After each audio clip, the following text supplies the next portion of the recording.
महाभारत युद्ध के पश्चात कालांतर में 5 पांडवों में से एक पांडव अर्जुन के पौत्र का जन्म हुआ, जिसका नाम था राजा परीक्षित। एक बार राजा परीक्षित जंगल में आखेट करने गए, उसी दौरान उन्होंने जंगल में कलयुग को देखा। परीक्षित ने कलयुग को तुरंत भूलोक छोड़ जाने का आदेश दिया, जिस पर कलयुग राजा के पैरों में गिर पड़ा और दया की भीख मांगने लगा। राजधर्म कहता है कि चरण में आए को शरण देना ही क्षत्रिय का परम कर्तव्य है। जिसके बाद राजा परीक्षित ने कलयुग को 5 स्थान निवास करने के लिए दिए और कहा, जहाँ मदिरापान, वेश्यावृत्ति, जुआ, हिंसा और पाप द्वारा अर्जित स्वर्ण होगा, वहाँ तुम्हारा निवास होगा। राजा परीक्षित ने इस समय स्वर्ण मुकुट धारण कर रखा था, जो उन्हें अपने पूर्वजों से विरासत में मिला था। यह स्वर्ण पाप कर्मों में लिप्त था। इसी बात का फायदा उठाकर कलयुग मुकुट में प्रवेश कर राजा के सर पर सवार हो गया। जंगल में आखेट करते राजा परीक्षित को प्यास लगी। उन्हें जंगल में एक कुटिया दिखाई दी। जब उन्होंने अंदर प्रवेश किया तो देखा ऋषि शमीक तपस्या में लीन बैठे थे। जब परीक्षित ने ऋषि से पीने हेतु जल मांगा तो तपस्या में लीन ऋषि ने कोई प्रत्युत्तर नहीं दिया। जिसके बाद कलयुग के प्रभाव से क्रोध में आकर राजा परीक्षित ने ऋषि के गले में मृत सर्प डाल दिया और अपने महल लौट आए।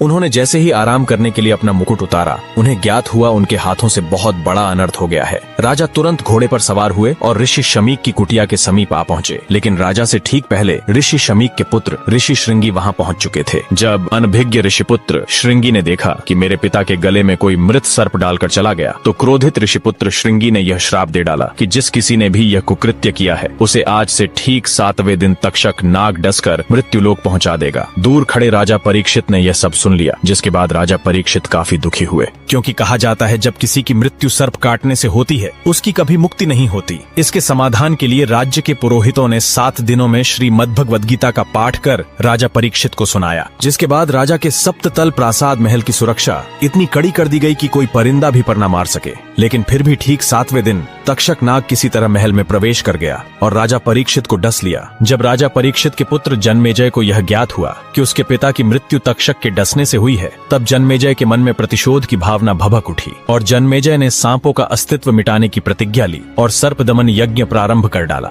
जिसके कारण भूलोक के समस्त सर्प यज्ञ की अग्नि में आकर भस्मीभूत होने लगे। जिसके बाद नागों ने जाकर माता मनसा देवी से रक्षा की गुहार लगाई। तब माता ने अपने पुत्र आस्तिक को यज्ञ रुकवाने के लिए भेजा।